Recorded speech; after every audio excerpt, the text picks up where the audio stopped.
ఈరోజు మన మధ్య ఎవరైనా ఉన్నారా?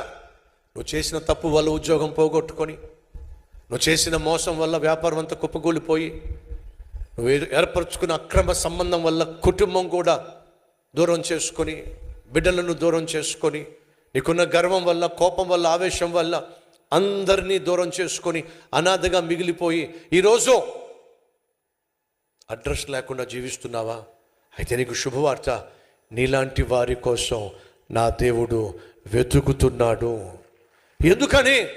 అడ్రస్ లేకుండా పోయిన, అనాథగా మిగిలిపోయిన నీ పట్ల అనంతమైన ఆలోచనలు కలిగిన దేవుడు నేను ఒక గొప్ప వ్యక్తిగా మార్చాలని వెతుకుతున్నాడు.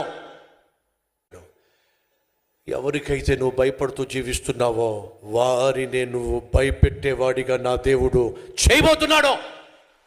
ఎవరిని చూసి నువ్వు తల దించుకున్నావో వారి ఎదుట నా దేవుడు నీ తల ఎత్తబోతున్నాడు, వారి తల దించేయబోతున్నాడు. నువ్వు చేయాల్సిందల్లా ఒకటే, ఆ దేవునికి నీ జీవితాన్ని, నీ మిగిలిన జీవితాన్ని అప్పగించేసాయి. నిరుత్సాహపడింది చాలు, నిరసించిపోయింది చాలు, నిర్లక్ష్యంగా జీవించింది చాలు, దేవునికి దూరం అయిపోయింది చాలు, కోపతాపాలు ప్రదర్శించి అనాథగా మిగిలిపోయింది చాలు.